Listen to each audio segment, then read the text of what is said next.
second day of the Microprod conference.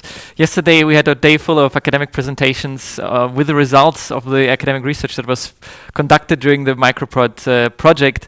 And today we're going to talk about the policy implication of this and give a bit of an overview of the results and how to interpret them. And here I'm going to chair today the first session of this. We have later another session where we go a bit more into detail. But I want to start here with having Stefan Müller here with me on stage in this hybrid Bruegel event, who is the professor at the University of Magdeburg, and he's the head of the of structural change and productivity at the Hull Institutes of Economics. But most importantly, for our purposes, he's the coordinator for the Microprod project. So I'm very happy to have him here and to show us the results of this project. And that's the point for me to stand up. Thank you, Niklas. Welcome also from my side. Good afternoon. The plan for the next 20 minutes will be that I briefly recap what Microprod is actually about, how we are approaching the productivity puzzle. I will then highlight and showcase a few kind of policy relevant pieces of our work, and then focus in the second part of the presentation on the microdata infrastructure that we developed over the last years and which we believe is the main also legacy of Microprod. All right, so what is Microprod? So we are a Horizon 2020 funded research project. We are a consortium of researchers from various countries in Europe, and what is unique, maybe or important at least, is that we are closely working together with national statistical institutes from various EU countries. And Microprod is an acronym consisting of two things. So it's microdata and productivity research.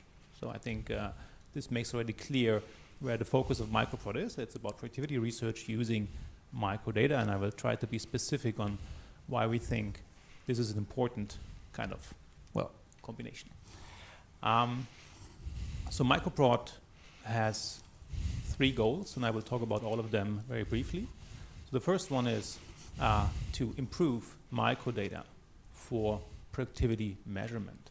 So we believe that we are not having perfect data at the moment. The second is analyzing the drivers, determinants of productivity growth using microdata, meaning data at the firm or plant or establishment level. And last but not least, we are trying to broaden the perspective from the, say, core productivity research towards distributional effects and towards the macroeconomy. That's a very broad research agenda covering fields of labor economics, industrial organization, finance, trade, innovation, and so forth. So that's kind of a diverse consortium in terms of the economic subdisciplines we cover. So our output, in a nutshell, is we have been establishing a platform that harmonizes confidential microdata from European national statistical institutes, and we plan to make this accessible for external researchers. So I will talk about this in the second part of my presentation. We have been writing about 35 scholarly papers, which is, I think, quite a bit. And of course, I can't cover them all today, so I will pick a few that I think are, easy to explain and have policy implications. We've also been writing data reports and policy reports. And we have, of course, been disseminating our work widely. And an example for this is the kind of showcasing of Microprod in the U-Quarters results back on the future of work. Okay, so what is the idea? So it's about productivity growth. I think we all agree that, productivity is the main driver of economic well-being, right? And I'm sure you also know that productivity growth, has not been impressive over the last decades. So it has been declining from, maybe 3 to 4% in the 60s, 70s, to below 1% in recent decades. And economists don't really understand in detail, what is the reason for that? Why is productivity growth declining? And so when we think about productivity growth, you typically think of, okay, we have a certain amount of inputs and we try to produce as much goods and services as possible. So productivity growth would be producing more and more with the same inputs. But that's a very incomplete view of the reality, right? Productivity growth also means that you can produce the same amount of well-being, goods and services with less inputs. So if you think about the green transition, about decarbonization in the future, we'll have to reduce our inputs potentially. And productivity growth means, or helps us, to recover our levels of well-being in times of reduced or more expensive, scarce inputs. So productivity growth is, of course, also a topic for the future, right? If you think conceptually about productivity growth, you can say, okay, there are two ways you can approach it. First of all, there is within firm productivity growth. I guess that's what most of you have in mind. So it's innovation, it's better management, it's improved firm organization, whatever. That's within firm productivity growth. But again, that's only half of the picture, and most people forget the second part.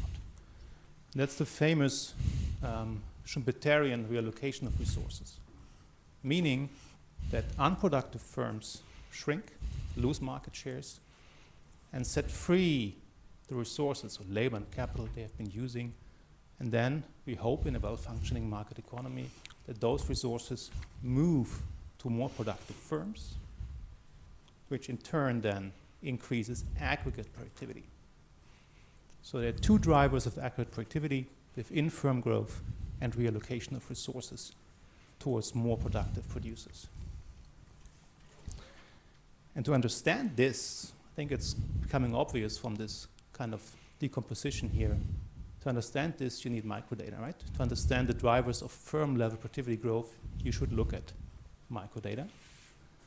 And to analyze reallocation from less productive to more productive producers, you first of all need to acknowledge that firms are heterogeneous. So there are good firms, there are bad firms. In order to make this visible, you also need to look at firm level data. On top of that, when we talk about distributional effects, we again talk about heterogeneous consequences for various agents in the economy. We talk about linked employee data, about the fact that distributional effects might depend on the sector or the firm you're working in. So also for these kind of analysis, you need microdata.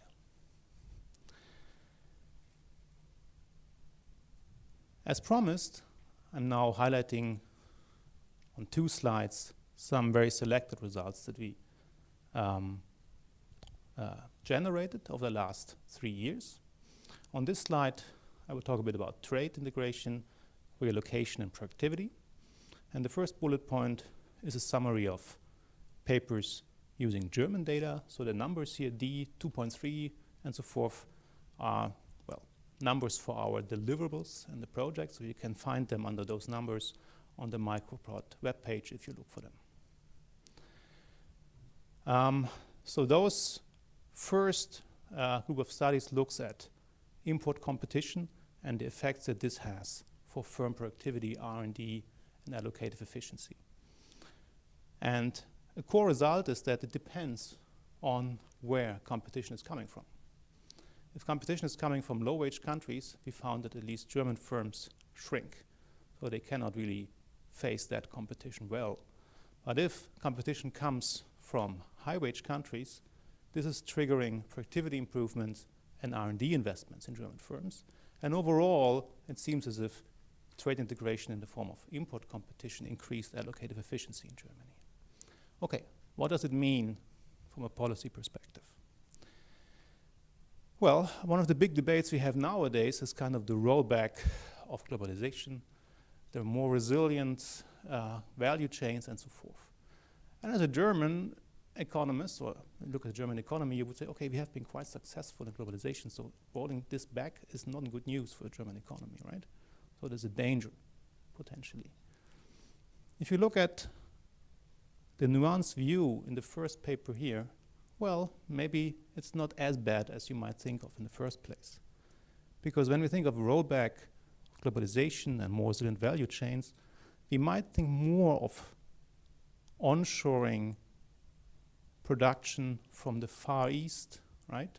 From maybe Russia, from other countries, which are typically, from a German perspective, low-wage countries.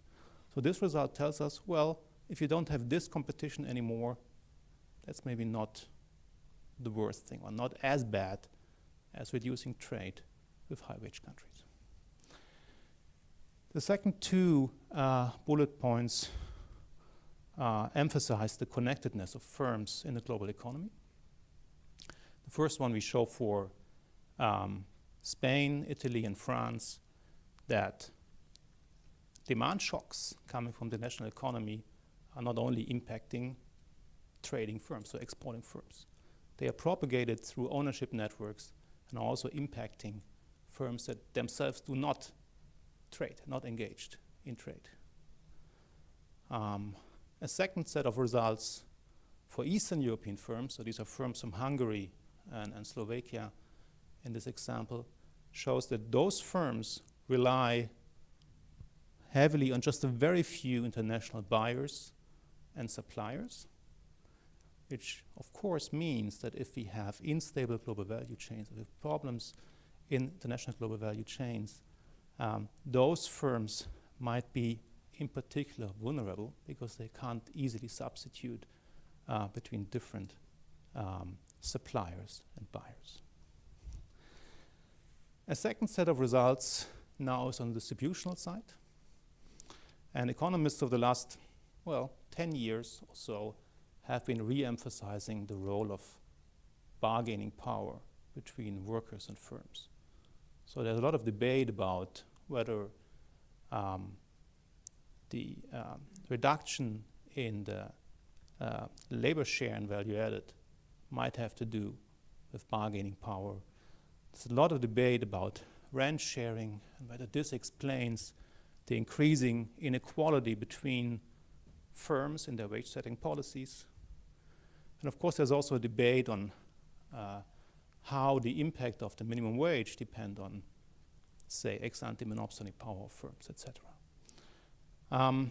We understand that bargaining power plays a role, but we don't know that much about determinants of bargaining power at the moment. So we have one paper using Dutch and Belgian firm-level data showing that import competition is shifting the balance in those countries towards the employers. So employers gain bargaining power over their workers, which manifests itself in wages that go down relative to the marginal product of labor. Well, so that's another effect of globalization of trade. Another question is whether we can do, as society, anything against, or whether we can influence the relative power of both sides. Yeah, you might think of if labor shares decline or rent sharing changes, you might think of, well, could we maybe support workers? And there are labor market institutions that promise that. For instance, in Germany, but also in other countries, workers have the possibility to elect works councils, which gives them a voice at the workplace, so they can influence decisions at the workplace. And this, of course, naturally, if you have organized labor in itself, shifts the balance towards workers, so they can influence decisions. We looked at the German economy here and looked at the effects that works councils, so shop floor co-determination bodies, have on productivity, wages, and profits. And we find, well, first of all, those firms attract better workers. And even after controlling for that, you find that works council firms have a higher productivity, pay higher wages, and are more profitable. So that looks like an institution that is not only able to increase wages and productivity, but also to retain the competitiveness of employers. So it might be a thing that other countries might consider studying, and I know that again, at the moment, at least in the US, there's again interest, more and more interest in this institution. The effects of this institution, as the last sentence, will of course depend on a much broader setting of industrial relations institutions in the country. You cannot just take one institution from Germany and plant it in the US and hope to see the same effects.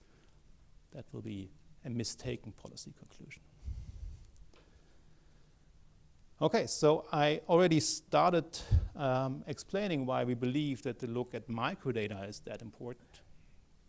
But I would like to give you a few more examples on that before I bridge towards our microdata interface that we generated. Two examples here that I already mentioned. First of all, the decline in the aggregate labor share. Well, there are several possible explanations. Could be that we are just producing more capital intensive, so capital will have a higher share in value added. That would be a kind of a macro view on the economy and could be true.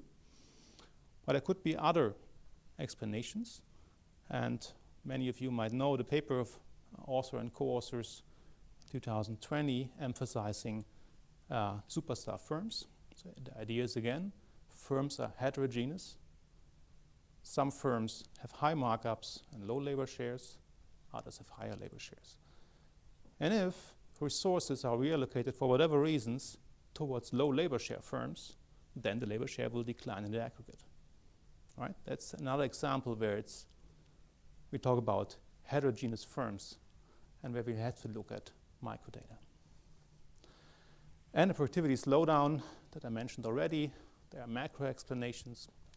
For instance, Gordon is famous with his kind of claim that today's technological revolutions are just not as consequential for productivity as, say, electrification or chemical engineering used to be. That might be one reason for the slowdown. But there are also other explanations. For instance, a paper by Ufuk Akçigit and Sina Ateş just accepted at the Journal of Political Economy, where they say, okay, you can reconcile many of the stylized facts we observe in the US economy nowadays with a decline in knowledge diffusion between firms. So the laggard firms have a harder time to copy and understand the knowledge that the frontier firms are actually using. So that would again be a microdata question. Last but not least, there's an AR paper by Decker, Javi Miranda, and others that find that in recent years, the very same productivity shock just has less consequences at the firm level than 20 years ago. What does it mean? We have a positive productivity shock. Firms are not growing as fast as 20 years ago. If you have a negative shock, firms are not shrinking as fast as they used to 20 years ago, 30 years ago. So there seems to be a decline in this Schumpeterian reallocation of resources that hampers aggregate productivity growth. So I hope I convinced you that many first-order questions need microdata, right? And of course, you also need microdata to incorporate, well, some modern means to estimate productivity. For instance, better data on intangibles, and we also moved along this path in Microprod. The MDI, so the microdata interface that we are developing, is not only providing microdata access, it's providing cross-country microdata access. So the point is now, okay, microdata is nice. Why should we deal or think about cross-country microdata? Well, countries are different. Again, countries have differ in their institutional setting, industrial structures, in their cultural background. So the very same shock, or very same, say, globalization shock might have very different consequences for different countries. So if you just analyze data for Germany, you may not learn much about the effect of import competition on Poland or the US, right? Similarly, if you don't have a big manufacturing sector, you might not be very impressed by recent advances in robot technology, right? So what we have seen, that's good news, is that microdata improved within many countries over the last 20 years. So we have much better data now than in the 90s or in the 80s, right? That's for sure. But the next step is now to kind of connect those data sources across countries in order to kind of do this research. And the hurdles on this path are that you need to harmonize the data. You need to harmonize concepts of firm sales, on productivity and whatever. And if you as a researcher would like to conduct such research using many countries, you have to apply at many national statistical institutes. It takes a lot of time and will probably be prohibitively time-consuming. So it hinders the timely research that policy is demanding from us when COVID hits or when other kind of shocks hit the economy. So one big advantage of having a microdata interface that gives you access to many data sets that are already harmonized, give you access at the same time, is that you can answer much faster pressing questions that pop up. That leads me, after a long introduction, to the Microprod legacy. So, and this is the Microdata Infrastructure, the MDI. And this is something that we believe is a core contribution of Microprod. So what we do is exactly what I described. So the MDI is harmonizing confidential microdata from several EU countries and makes it, hopefully very soon, accessible to external researchers. So the plan is that you as a researcher write your program code in Stata, R, or whatever. Then you submit it to the MDI, and then this will run over the confidential microdata of several countries. That is already harmonized. Gives you comparable results for Netherlands versus France, for instance. So members of Microprod worked heavily on this and will continue to work on this MDI. And we hope that this not only supports research by academics, but of course also research conducted by EU authorities or the national productivity boards in the member countries. Yeah, and well, one future avenue, and then I will conclude after this, is that we think of incorporating more and more microdata on the firm level energy consumption, right? So there are already data sets, for instance, for Germany, where you know how much energy by energy carrier certain producers are using, right? And this type of data is also available for other countries and is a natural path to further develop the MDI in order to be able to answer questions on decarbonization, carbon taxes, and so forth. And that's it from my side. Thank you, Stefan. I think a very, very nice overview of what Microprod has achieved over the last, how many years has been now? 3.5 years of research, 32 papers, I believe. So really, really impressive project. And I think we're now at the accumulating end of this project, but hopefully many more projects that we can build on this and make many more research based, especially on this kind of data sets and kind of using the results that we got of Microprod. So now I want to discuss a little bit more into some more detailed, specific aspect of Microprod. And I'm very happy to have with me here 3 panelists to go into a bit of more and some more detail in some of the sections. First of all, I have Carlo Altamonte here with me. He is a professor at Bocconi, the director of globalization and industry dynamics at the BaFin's Carfin Research Center, but also he's a research fellow here with us at Bruegel, and he has been a consultant for many institutions, the Italian government, UNCTAD, European Parliament, you name it, ECB. So I'm very happy to have him with me here, actually on stage in this hybrid event. I have 2 more panelists that are going to join us remotely. First, I have Marta Bistrai, who is a research fellow at the Institute of Economics Research, the Research Center for Economic and Regional Studies at the Hungarian Academy of Science. And she has a PhD degree in economics from the Central European University.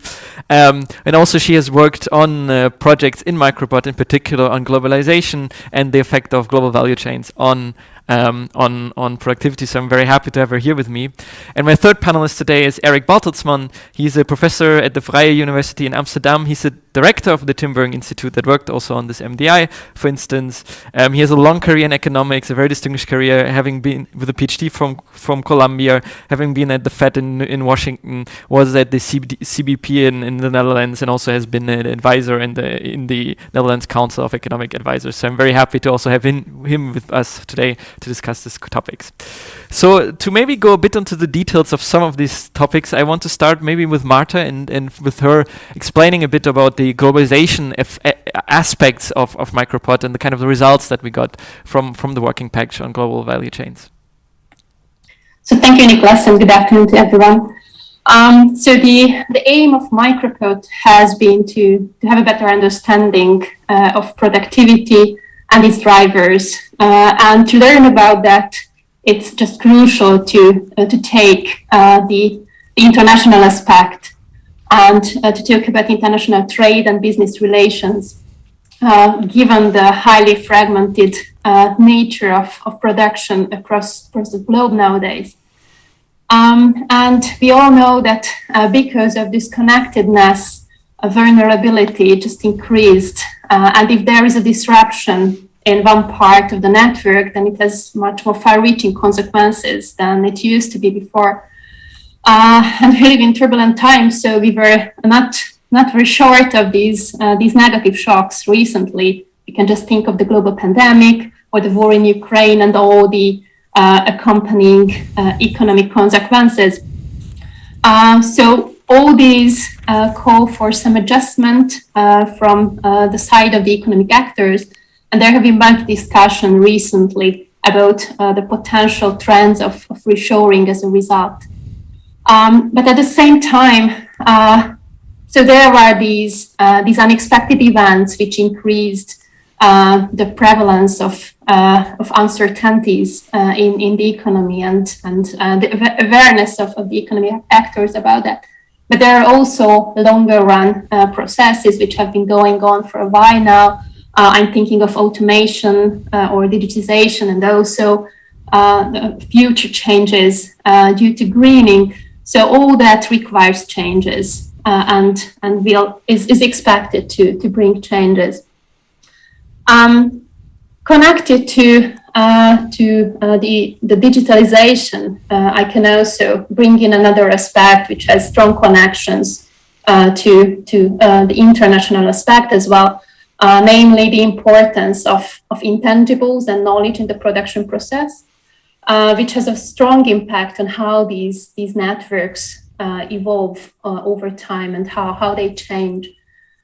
So as the protection of knowledge becomes more and more important, and firms just don't want to let it dissipate to competitors, it also forms their decisions whether or not to outsource a specific economic activity, whether or not to increase or expand global value chains in a certain dimension. And for example, here can policy come into the picture by providing proper protection of intellectual property rights.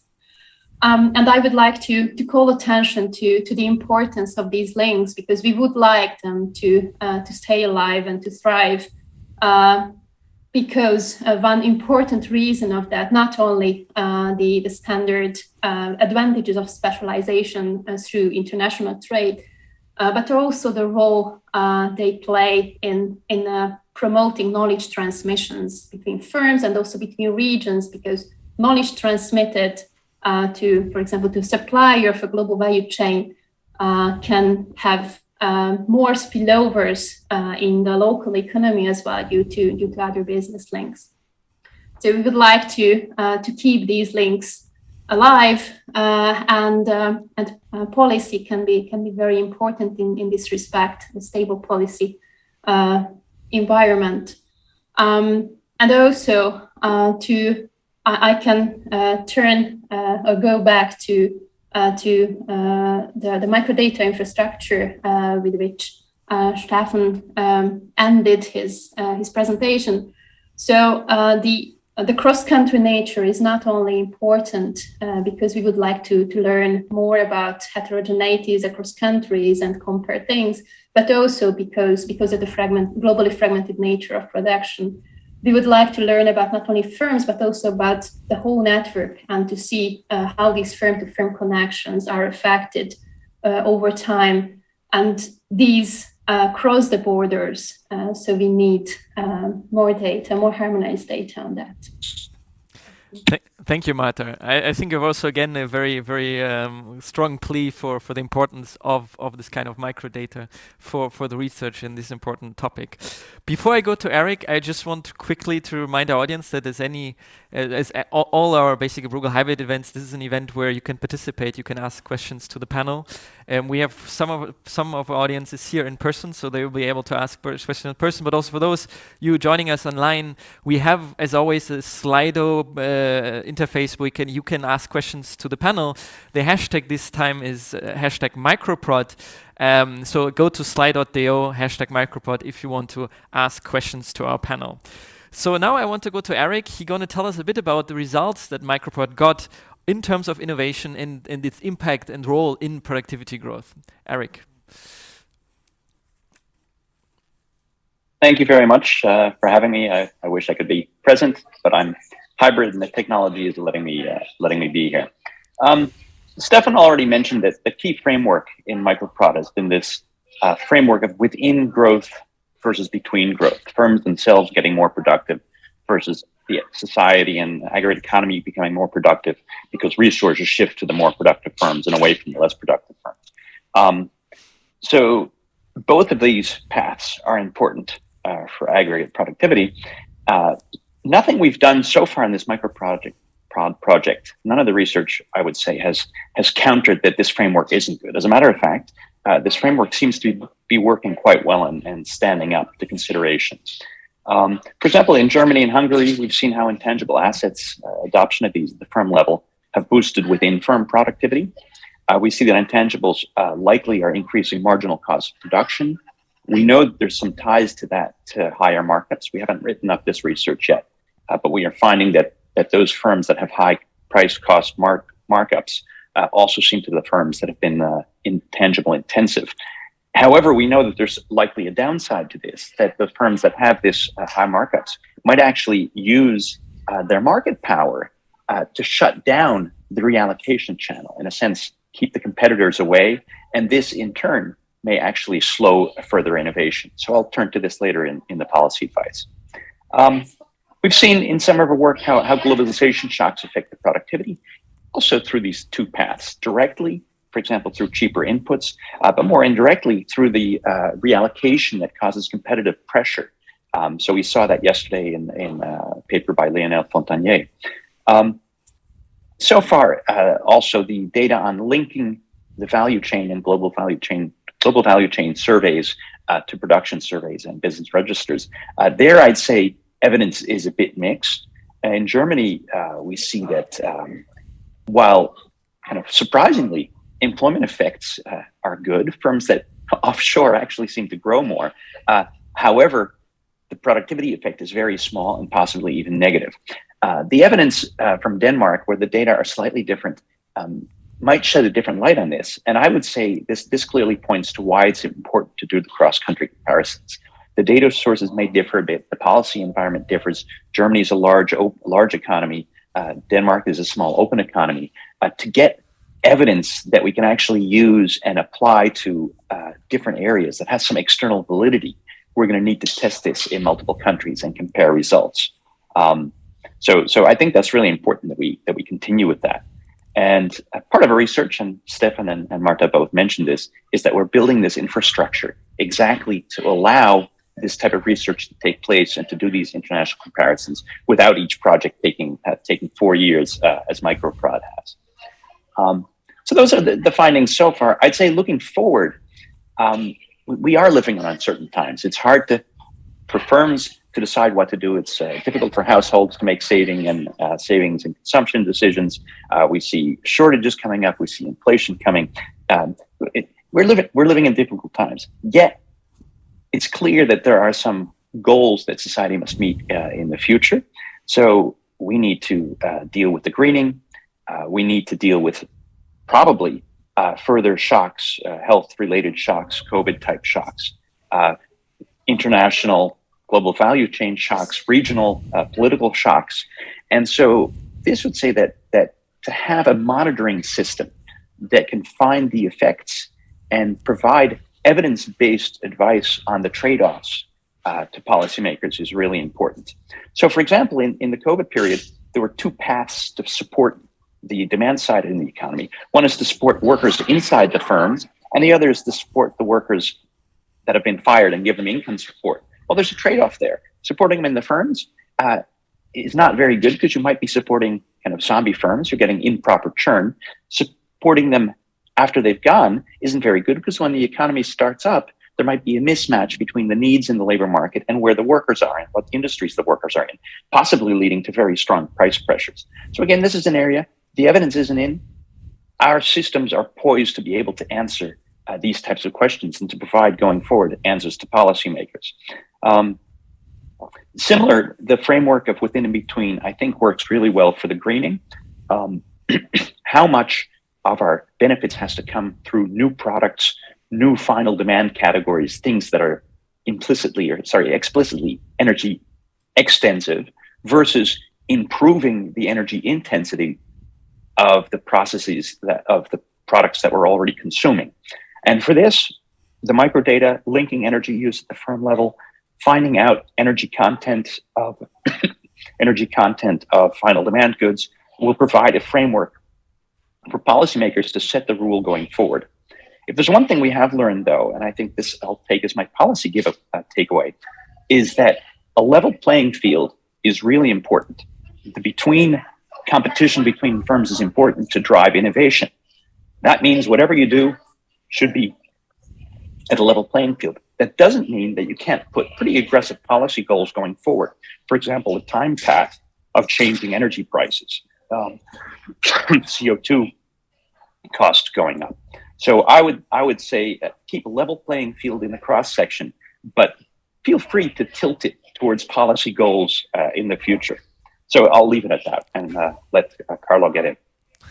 Thank you, Eric. I think a very interesting plea in these times for competition policy. I think that's something that is, but also for intervention for specific policy goals. I think that is a very, very poignant point. But I'm also intrigued about the ability, about the question, for instance, on the Corona shock, on the effect of productivity. I think that's something that we here at Bruegel have discussed intensively among our colleagues about what actually all this kind of policy intervention that we've seen on a scale never experienced before, the furlough schemes and all these kind of things might have on productivity and how this might differ between different countries. So I think here really exciting work that can be done with the output of Microprod. Now I want to go to Carlo. He's here with me on stage, and he wants to tell us a bit about the distributional consequences and that we see from some of these shocks, in particular from globalization shocks, but also from the shocks that innovation has brought to companies. Thank you. Thanks all of you for being here, and to my colleagues for what has been an exciting project. Just let me pick up on a few hints that Eric mentioned, and then I will move to the other important aspect of distributional consequences. I mean, both Marta and Eric pointed out at the role of intangibles as a key driver of productivity. We do find this in our data in a number of different papers. Eric also pointed out at the fact that intangibles might lead to higher markup, and therefore there is a risk of hindered reallocation and therefore less growth and less innovation. This is clearly the case in the United States. There are several papers now about that. In Europe, I think we have two, if you want, let's say, inconsistent findings on the one hand, or better, that seems inconsistent, but that can be reconciled based on the evidence that we have been able to find in our research. On the one hand, we do know that the level of intangibles in Europe is definitely lower than the one for US firms, especially in certain countries. And on the other hand, we seem to praise ourselves on the fact that actually markups in Europe have not raised to the level to which they have raised in the US. And one important consequences, one, let's say, the deduction that we derive is that maybe competition policy has worked very well in Europe compared to the US. But actually, if you put these two things together, it might simply be the case that in Europe we don't have enough intangibles. And this is why markups have not risen. And so the competition policy job was relatively easy in Europe compared to the US, simply because somehow there were factors that were hindering the investment of firms in intangibles. And we do evidence in our research that is essentially linked to the fact that most of the financing, external financing of firms comes from bank sources, which are unable or less efficient in financing intangibles compared to equity-like or venture capital-like type of financing. So again, one policy implication that comes straight from this, let's say, stream of research that is actually scattered in different work packages. I'm thinking at evidence, the work package coordinated by Eric, by Marta. I've contributed to that. Maria de Merzis with a Bruegel macro paper on interest rates has also hinted at that.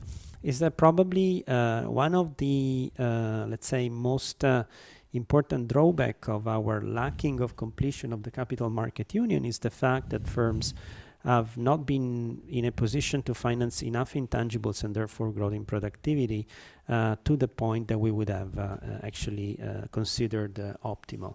And this is, I think, one of the main messages which we find consistently, as I said, throughout the research agenda of Microprod. The second point I want to raise is what you mentioned, Nicholas, that is the distributional consequences of let's say, the adaptation of the economic system to shocks. We have been dedicating a number of papers to this, and we've been exploring both the globalization shock and then the automation shock, and both in terms of consequences on the inequality and on political outcomes, namely the rise of radical right parties throughout Europe. But also we have started to look at some of the channels through which these shocks have had an impact on redistribution.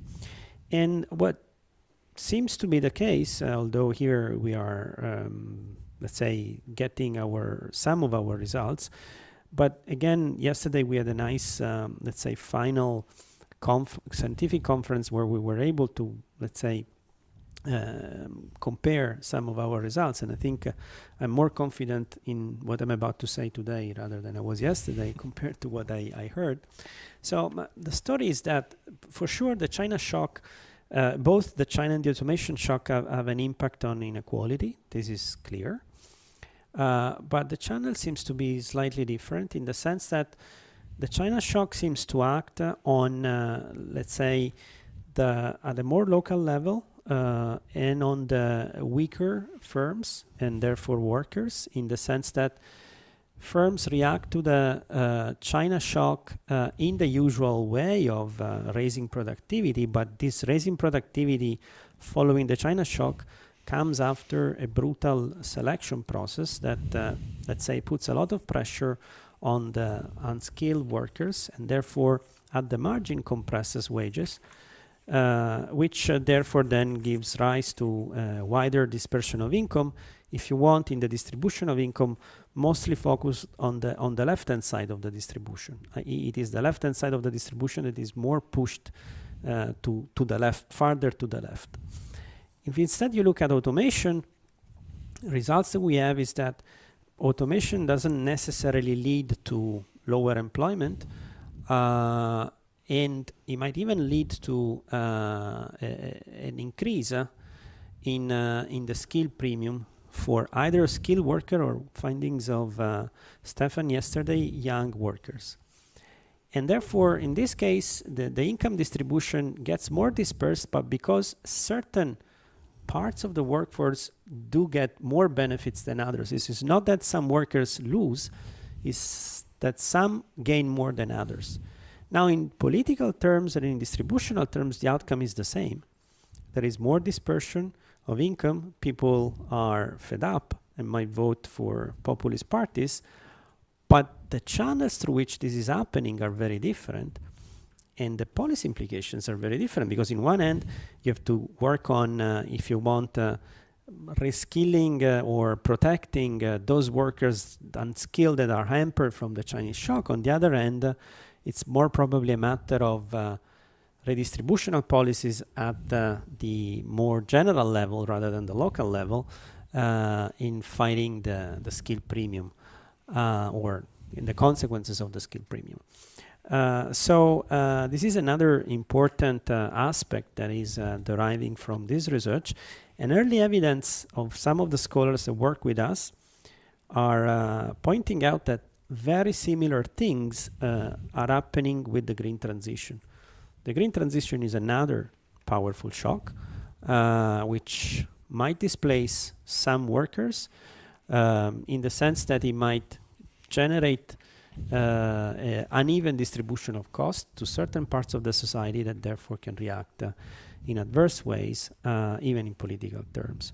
So I think this is another key message that, in the bubble, as they say, in the Brussels bubble, the green transition is beautiful.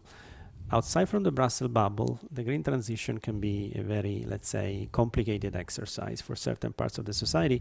And if looking at my French colleagues that have been, let's say, in Paris, blocked for months, they know better than me what I'm talking about. And leave it up to here for the time being. Thanks a lot, Carlo. So now is the time for questions from the audience, from online and here in the room. So I would first want to see if there's someone that wants to ask a question to the panel from here, from within the room. I don't see a question, so maybe we can then go to questions we got from Slido.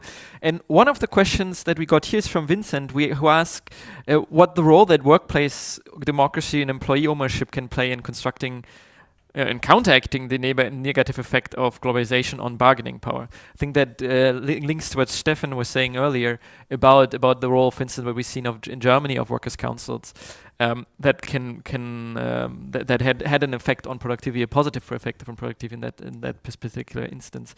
So I don't know who of you wants to take this question. I can answer, Erika, if you want to answer, or Stefan, actually, if you want to answer. I would say Stefan, yes.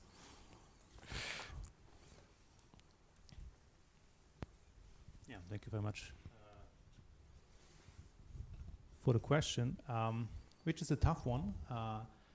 The threat of offshoring is definitely a threat that weakens the bargaining power of workers, right? If your employer can threat to move part of production to a low-wage country, that's not really increasing your bargaining power as a worker in a, say, Western European plant. Works councils, independent of globalization, are, a body that kind of generates collective voice, so increases the bargaining power of workers. The question that is asked is about the interaction of both effects, right? About globalization on the one hand and the existence of works councils. I'm not aware of any empirical evidence on that, but when you know a bit more about works councils, you know that they are often seen as kind of conflict resolution mechanism at the workplace. So what I would expect is that if the employer thinks of offshoring parts of the production process, for instance, then the Works Council offers the opportunity to kind of sit together and think of alternatives to that. Maybe alternatives that do not imply closing down parts of the factory or shedding labor. So alternatives that retain a similar competitiveness level than maybe the gains from offshoring would imply for the employer. So that's my answer to this question.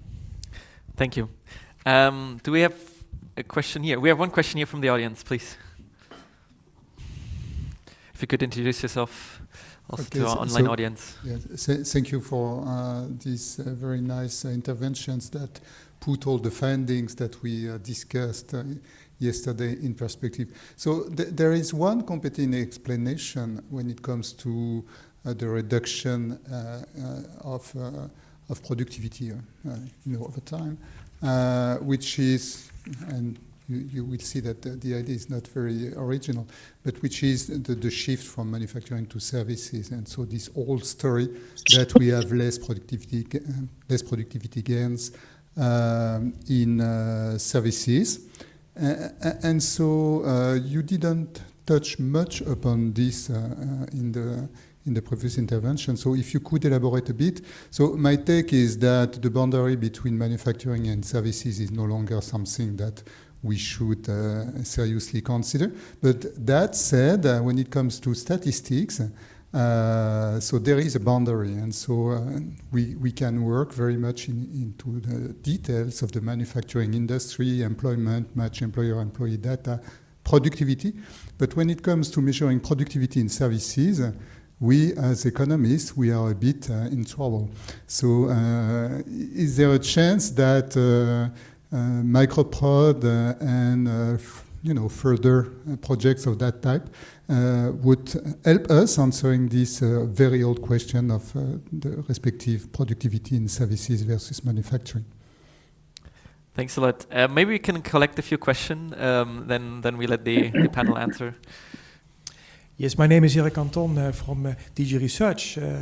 I actually also I have a question indeed. A concept that is now popular also in the Brussels bubble, as you call it, is strategic autonomy in Europe, which is basically the reverse trend of offshoring. So my question basically is, if this strategic autonomy is becoming more important, how would this impact the performance of firms and the relocation process? Thanks a lot. Another, I think, a very good question. So we have a similar question that also, I think, is there somewhere related here for Anonymous from the internet that I ask about the effect of the war in Ukraine and how it might affect global trends. And I think that goes very much in line on this question on strategic autonomy. Maybe I go back to the panel. I don't know who wants to start. I think these questions fit to all three of you. So maybe we can just do a round. Eric, do you want to start? I not on all of them, but maybe I can just take the one on services. So in a way, the simplest notion of productivity we have is kind of bricks per hour. So you produce bricks and you count how many hours someone was laying bricks, and then you have a wall with bricks that were laid. It's been a long time that we've been shifting our demands to things that are more intangible, even tangible things like personal services.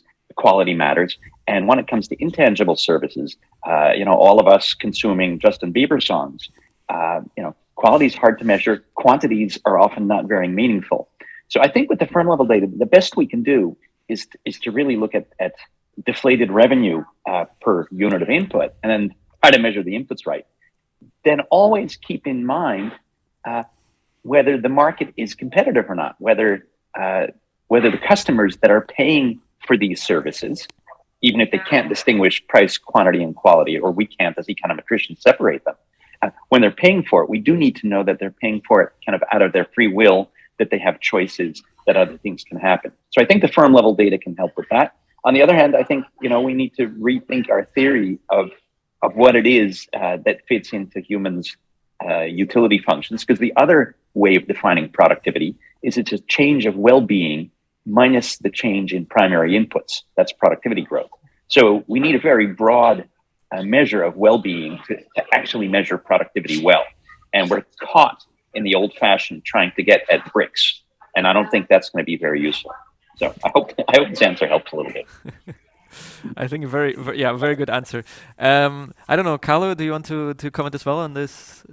No, on this I will leave it up to Eric. I fully agree with him. We have been discussing this for many times, for long hours actually, and I fully agree. And we are still probably not scientifically what is scientifically acceptable, close to, let's say, identify this well-being which comes from services.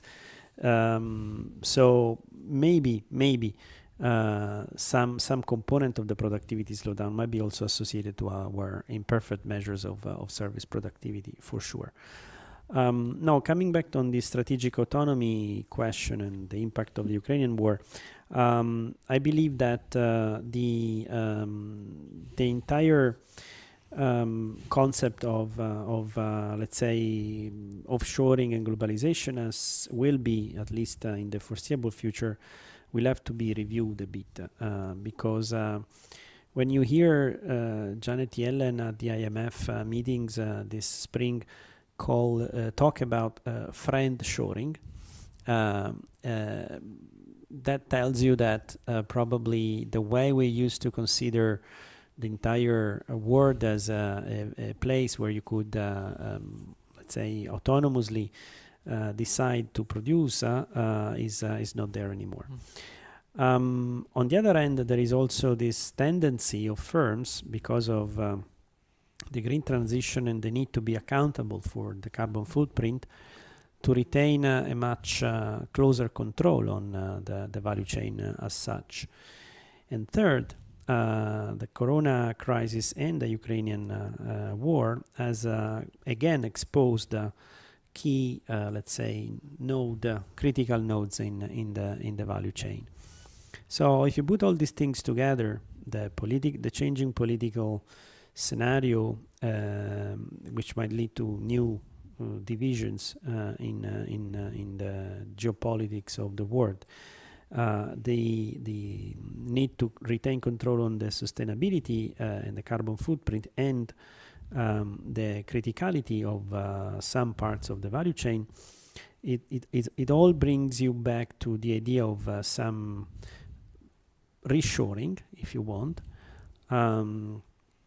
where reshoring, however, doesn't have to be considered as bring my stuff back home, but bring my production where I can control it better from a number of different point of views, be it political, be it green, be it, let's say, logistical, from the point of view of logistics.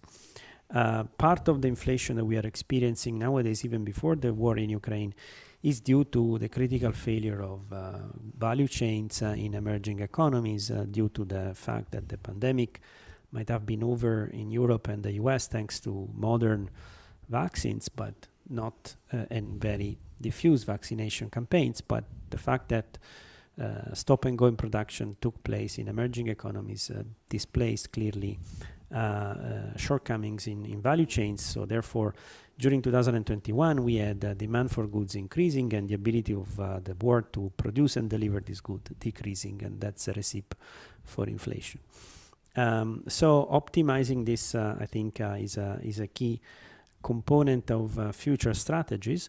Now, basically, we do have evidence that bringing stuff closer to home, assuming that firms were optimizing in terms of costs before the pandemic and war shocks, it implies by definition that reshaping the value chain will entail some, let's say, higher prices and higher costs, which might be either associated to increase lower productivity, revenue productivity, or assuming that you can do this reshaping with the similar level of production efficiency, so TFPQ as we call it. However, the result would be higher scale effect on prices, so some period of higher inflation, which then of course gets reabsorbed, but that's one way or the other an inevitable consequence, I think, of what we are about to experience. I think very, very interesting results here, and I think we look forward, I mean, to see how this developed, and I think this data will actually help us really to build on this. We're running quickly out of time, but I want to give Marta also the opportunity to respond to these questions, and also share with us her view on these questions about services, but also the challenges to global trade through reshoring, friendshoring, or whatever we want to call it.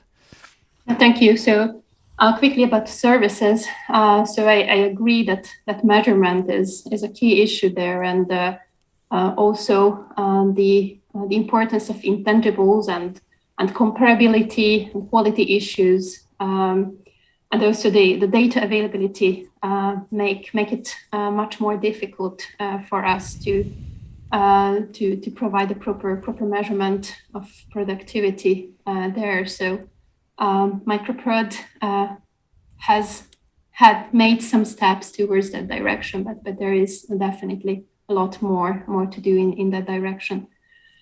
So concerning the reshoring, I agree with what Carlo has just said, but I would just add one more perspective, or at least, or rather two. So one is an alternative way of adjustment, most likely an accompanying way of how firms and global value chains can adjust to the increased level of uncertainties is by diversifying their supply, their input portfolio and their suppliers, and making the production process more flexible. Of course, it's not possible to the same extent in all industries, and there are limitations, but that can be another way to go. In addition to that, so when we talk about reshoring and making, the production process is becoming more regional than being global, one might think of it as some good news for certain countries which were to some extent less connected to global value chains, and now it gives them more opportunity them to connect. But it's important to note that these benefits are not automatic. So also Microprod research shows that, for example, joining the value chain, being as a supplier, requires strong capabilities to innovate. And these connection-specific investments are also very crucial when firms would like to join and countries would like to join more to the global value chains. So these relation-specific investments also put a limit and also make it more costly to reshuffle the production process and to switch locations, or rather switch suppliers. But of course, if there is a strong pressure because of the external events, then just production networks adjust. At the same time, not to lose the benefits from these international links, even if they become more regional. We really need a stable policy environment and a supportive policy environment, also helping firms to reach that level of ability of being to connect and being able to benefit from these links, and also for multinationals to be willing to start new connections. Thanks a lot, Marta. I'm afraid this is all we have time for in this session, but we already addressed or started to talk about many of forward-looking policy questions. But the good news is, even though the session is over now, that we have another session actually focusing on forward-looking policy questions that is hosted by Maria De Merzis. So if you're interested in these questions, please join us at 3:30 online or here in the room. I want to thank very much our panel, my excellent colleagues here, and for sharing the research. So and also our audience for tuning in, and thank you very much. Thank you.